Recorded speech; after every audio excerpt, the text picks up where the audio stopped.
I'm Robbie Moore, I'm part of CME, one of the directors of CME. We build experiential stands, we build environments in most retail areas and exhibitions. And one of the things that we keep getting asked for is, can we have some new ideas? We want some ideas, because that's really what people buy at the end of the day. It's not they want a nice exhibition stand, it's not they don't want a nice shop. How do we get new ideas? So this constant question is something which has been intriguing us for a very long time. We've been working with Paul McDonald in Marketing Week Live. We've got a partnership with him now to develop a new idea, a new way of approaching experiential marketing, face-to-face marketing. And this effectively involves three things.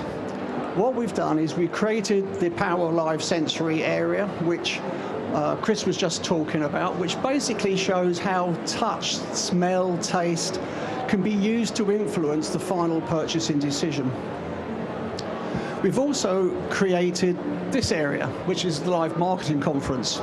And from this point of view, what we're trying to do here, what we've been doing over a number of days, we brought some brands in, some Guinness, Coca-Cola, Beck's, Miracle Grow, and Scam, to basically say, this is how we've been using Live. This is what we've been doing. This is the results that we're getting back from using face-to-face marketing in the right way. So other marketeers can see how they've approached this, what the issues were of putting these things together, what sort of results you can expect.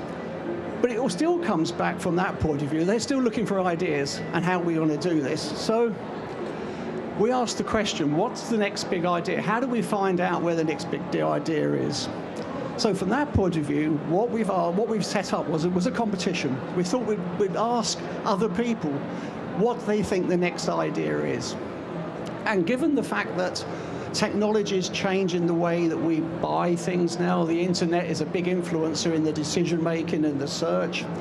Social media coming through very strongly now with recommendations and friends talking about the things that they're buying and they're doing. All of that put together said to me, actually we need to talk to the people that are immersed in that environment. Those slightly younger than me, perhaps. Because, I'm on the old marketing side. I used to be a hands-on marketeer for many years, and I'm a brand changer and did a lot of change programs, a lot of marketing programs. But the youngsters coming through don't know any of that. But what they do know is how to use technology. How do they live in the world that they're in today? And effectively, I wanted them to tell us how they feel that brands should connect with them in different ways using different methodology. And I'm going to share some of those ideas with you now. I'm going to look at some of the science that goes behind decision making, and I'm going to look at that, how people are using them, and we're going to then go on to talk about how the youngsters want to see how that's going to be used. That's what I'm going to do. First of all, let's look at why Live. Live is probably ought to be in every marketeer's toolbox. It's one of the strongest ways of making people buy your products and services as opposed to your competitors. And it does that because at some point in the product life cycle, in the buying life cycle, your product and them will come face to face. It has to, because otherwise there's no touchy-feely part to it. And how we manage that, either through working on the internet and buying on the internet, the products arrive on the delivery van, there is a point of contact between that product and the person. Walk into a shop. Clearly, we've got the shop assistants involved in the process, but sooner or later, they will go to a product and buy it off the shelf. If you're in a business-to-business market, clearly the same thing happens, and it's a slightly different viewpoint. So actually, the point of reference, when somebody touches, feels, smells your product, there will be an interaction, there will be an emotion. And what I'm talking about is managing that emotion. I'm getting that as a positive emotion, managing the expectations. So when it arrives on the desk, when it arrives in the shop, when you open the big box, boy, are you pleased. And so that's what we're talking about. So Live changes people's opinions. Over the road here in the Power of Live stand, there is a research company, and some of that research they've been running through in FaceTime. They've been looking at the big things about live marketing. They did some research and basically said live event, people going to a live event, what they were talking about is 34% of the visitors said that they were buying a live event. They like buying in a live event. Afterwards, this increased to 63%. So having experienced something in a live event is a huge increase in the expectation of purchase, 185%. These are huge, huge numbers, and that's where live actually starts influencing people very strongly. Before an event, 27% thought they knew what the brand represented. After the event, 74%. 274% increase in a positive attitude about your brand because they've experienced it in a live event. These sorts of things, this sort of percentage cannot happen on the internet. They don't do this. It's not an emotional engagement on the internet in the way that a live event can.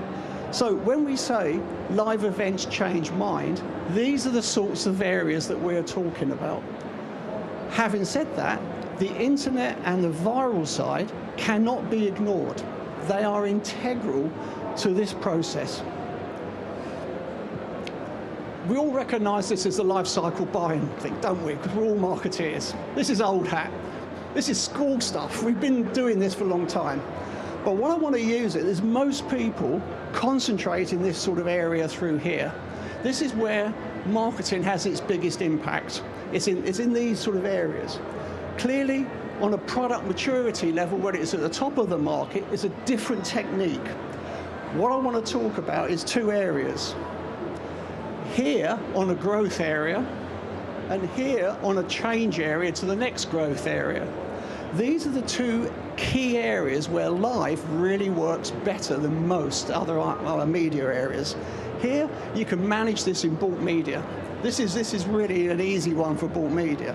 But to change people's opinion from where they buy now into a product that you're selling, and this way to change from the product you're selling to your next product are really crucial areas. And those are the areas that we're talking about. So Big Idea Live. Big Idea Live was created as a vehicle to look at what's the next big idea. And this is, it's silly marketing, isn't it? It's an obvious choice of putting a name together. So what I want to talk to you is about what this means. What we were looking at in those two cycles is to create unlimited power. And unlimited power, what I'm saying is that we wanted to generate the one thing all brands want, is ideas. New innovation, new ideas that they can use in their brand. So tracking and engaging customers is what the key issue is here. Using the traditional marketing model, obviously the bought media side, which is basically there attracting traders. Own media, your websites and areas such as this, which obviously is aimed at your customers. And the earned media, which obviously is looking at the fans, the people that are talking about you through the social media networks. These are the three key areas that people concentrate on. In many ways, these three are really separated by silos. So because of the technology behind them, because the way that they are working, because they're complicated, people tend to put them into specialist areas and not link them together quite as much. We look at it from a slightly different point of view. What we're looking at here is taking the bought media and owned media, and indeed the earned media, and creating interaction between them. So the interaction here is making sure the earned media is what people say about you is really high on the agenda, but all three of those ends up in a live destination, because this is where people's minds are changed here. So if we can create this, you get meaningful engagement. And that meaningful engagement is the one thing all marketeers want, because that actually generates a loyal, trusted customer who's going to buy your products not once, but many times. So these ideas, what we thought, it's different. And in many ways, open source ideas is a new idea. There's a lot of people that have been saying, okay, we can have ideas, but they're my ideas, and you're going to have to pay to see them. So what we thought we could do here is open the gate. So effectively, the ideas are there. Anybody can have an idea. It doesn't need a marketeer. It doesn't need someone who's very skillful. We can have ideas in Bath. And most people come up with ideas when they're immersed in doing something which involves problems. So you're sitting there, I don't know, doing a carpentry job, and suddenly, if only this would happen, if only I could buy one of these, that would be a great idea. How do you get that idea and that thought to market is the problem. And that's really what we're trying to look at today. How do you get those ideas to market? By being open source, they're there for everybody. By taking that idea to brand is good, because the brands can see them, understand them, bring them through. And what we want them to use it is to connect to customers. So this inspiration is what we've been trying to generate. How does this work? Is anybody here in retail? Any retailers? Good man, thank you very much.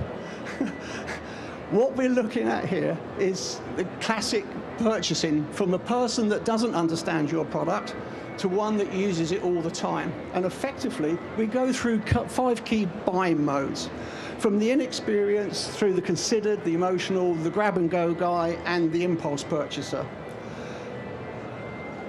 What that means is that we look at the time and the effort it takes to make a decision.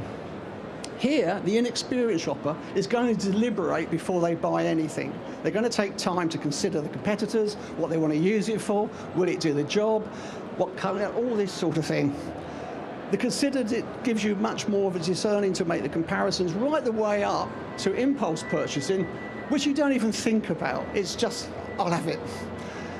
But to do that, you have to know exactly what that product is. You have to know exactly whether you like it or not, whether it do the job for you, is it just what we need? And so that time it takes to make a decision, the nearer to the top we get, the easier it is to make a decision, the less hard work. This is really what we call level 1 thinking. Level 1 thinking is our impulse, our reaction to something where we don't spend a lot of time thinking about the process, because we know it's right, we know it works, it will do the job we want, is at the right price. All of this goes on very quickly, and so the impulse and the grab and go, and even some of the emotional stages, you don't really think a great deal. The level 2 thinking is where we deliberate. We take a long time to consider the process. And that's a different process. Our natural reaction, because this is hard work, is to use this. And we know we've seen in the past some video of shoppers going into a shop, looking at a product, an emotional purchase, picking up the product off the shelf, reading the back of it, looking at it, tipping it up, putting it back, put it back, walk away. Why they do that is the question. That's what the most researchers will try to figure out, that process. And the reason why is that it's level 2 thinking. They're not prepared to commit to that product because they haven't thought enough about it. However, if you can do all that work for them and get it up into a level 1 purchase, your products fly off the shelf. And that's the difference between these two, and that's really what we're trying to do. And I call this the smile-meter. So the more you can make your customers smile, the easier it becomes to sell. So down here, they're unsure of your product and service, and we want them really happy, confident shoppers. And that confident shoppers will buy things much quicker. So these are some of the challenges we're having to look at. So what we try to do here is these ideas. What we want is ideas that appeal to people who are the shoppers, the people that are going to buy your products and services, and basically create that in a way that can be used by brands. So the two coming together, the expert developers of these products and the flash of inspiration, need to come together into one place. And this is why we call the people power, the work in a one. So the Big Idea Live is really a conduit between good thinking, idea thinking. We're building ideas banks and a method of delivering it so the brands can use it ready for go. And that's really what I want to talk to you about. And that's the challenge we set in our competition.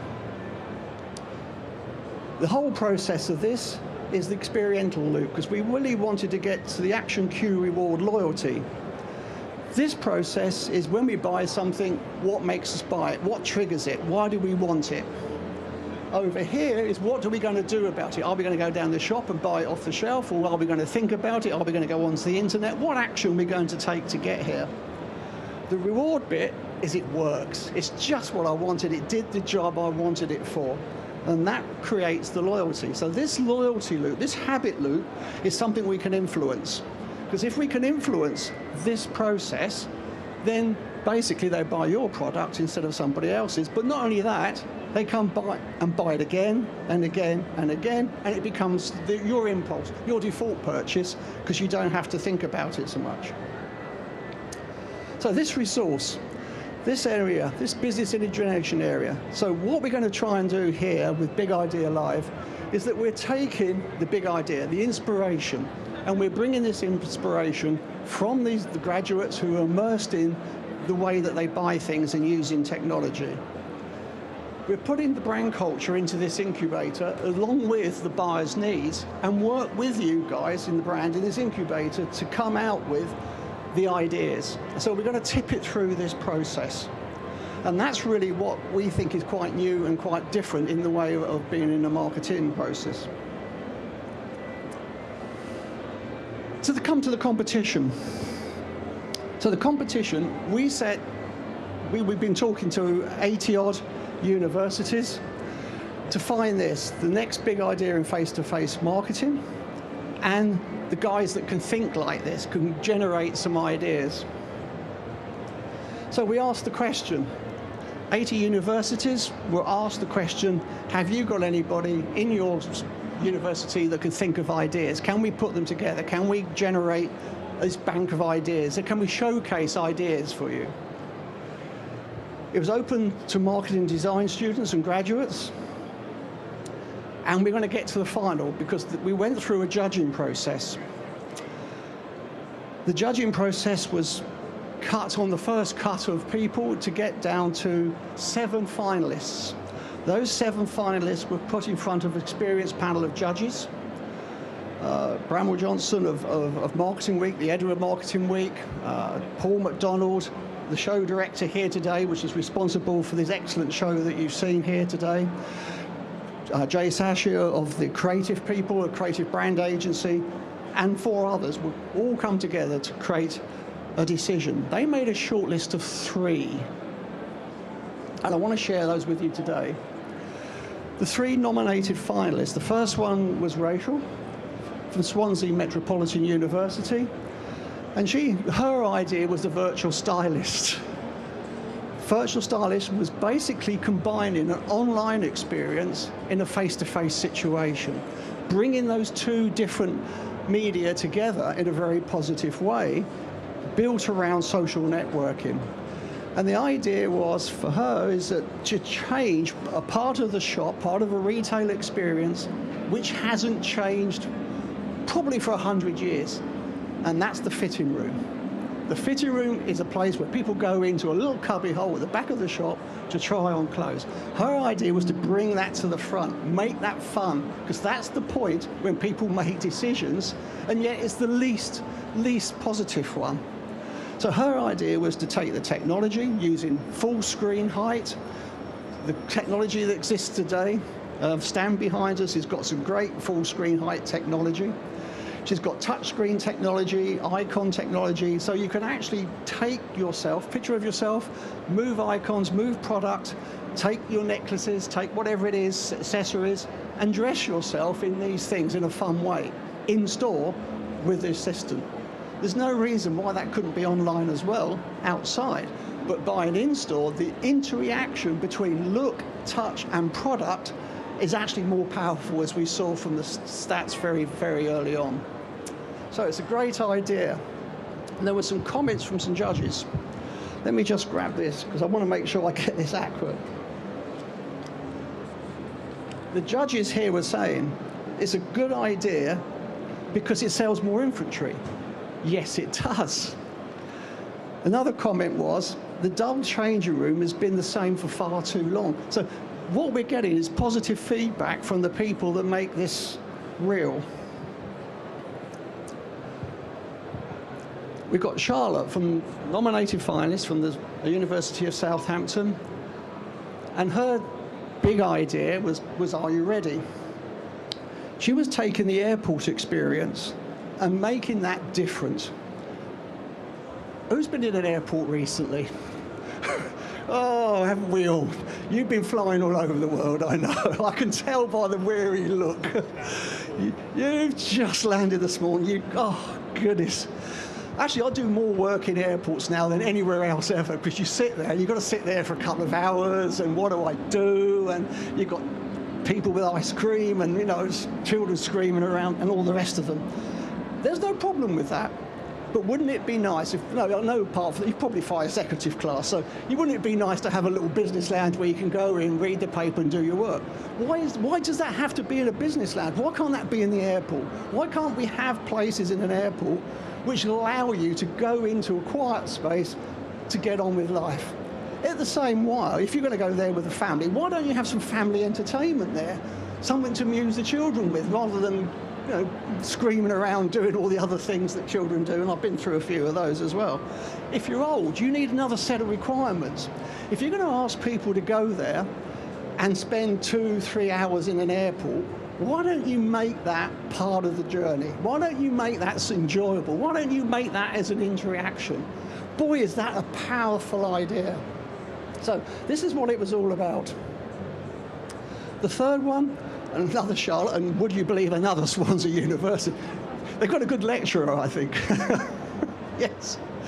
Okay, here, the cheetah running zone. This was another idea which the judges really picked up on. And effectively, it was a way for a retail store to fight back on the internet with products which are getting more and more brought onto the internet. Why is that happening? Whoops, sorry, let's go backwards. Why is that happening? The idea here was that if you're going to go, if you're in sport, anyone jog, anyone run, no one's going to admit to it anyway. They all do. The idea was, if you're going to go into the sport and you're going to buy some equipment, and especially trainers or shoes, why don't you run in them before you buy them? Why don't you feel what they're like? Because the technology that goes into trainers, now you ask Nike, the technology that goes into trainers is huge. They spend millions of pounds developing a shoe to enhance your performance. And you buy it because it's blue. Oh dear. The idea here is that someone goes into a store, puts on a trainer, runs, easy, it's a running machine. You've got loads of them in the gym. Why don't you use that to test shoes on? Why don't you use that to test different shoes to see whether or not your performance is enhanced, it's better, you do faster times. Faster times, it's competitive, interesting. Why don't we make that a national competition and join all the shops together so you can run against somebody else in another shop? Oh, that's something interesting. Why don't you take that a step further? Why don't you run against Bolt? He's an ambassador for Nike. He can run on that. He can clock a time. You can run against him.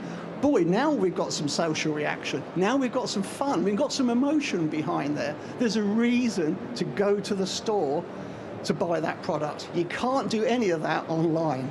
Now that's really different. Just some ideas in here. And I pressed the button properly this time. So those were the nominations. Those were some ideas. I've given you a very, very brief overview of the depth of interest that these guys have gone into. If you want to go up to the stand, the CMEX stand at the back there on B111, you can see more about how much thought they've gone into this, and you can talk about how those ideas are going to be developed and implemented and taken to market, because that's what CMEX does. So, Paul. Hey, good man. As on cue, can I introduce to you Paul McDonald, the show director here, which is responsible for the fine show that we've got today. And Paul, can I ask you to reveal the winner?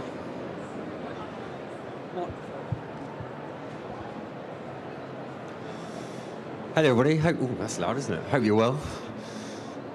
So I thought this competition was absolutely fantastic, and I had the pleasure of sort of helping judge and see all the nominees. And the three finalists I thought were absolutely fantastic. And I did take myself back about 20 years to when I was at university, thinking I would never have come up with anything like that. So if whoever wins, you've all done a fantastic job. So let's find out who it is.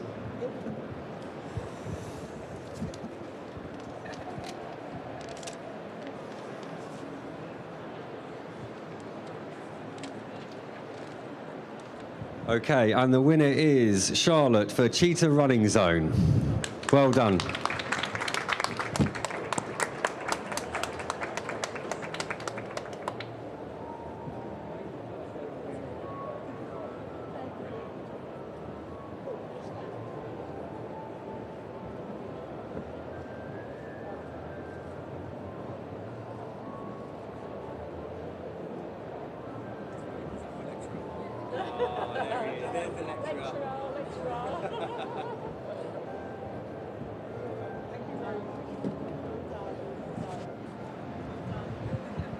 Very well done. Thank you very much for that. So, there's a bright star. She's full of ideas, as all three of them are. It was, I think, a very close competition. It's very... Charlotte's worth talking to. So if you've got 5 minutes and some questions, don't talk to me. Talk to these guys, because they are very, very interested in the ideas that they're bringing forward. And what we want to do is take those ideas to market. So if you've got an interest in these three, or the many others that we've got coming through now, we want to take to market, we'd like to come and talk to you about what the next big idea in marketing could be. Thank you for your time. Thank you for your effort. Thank you.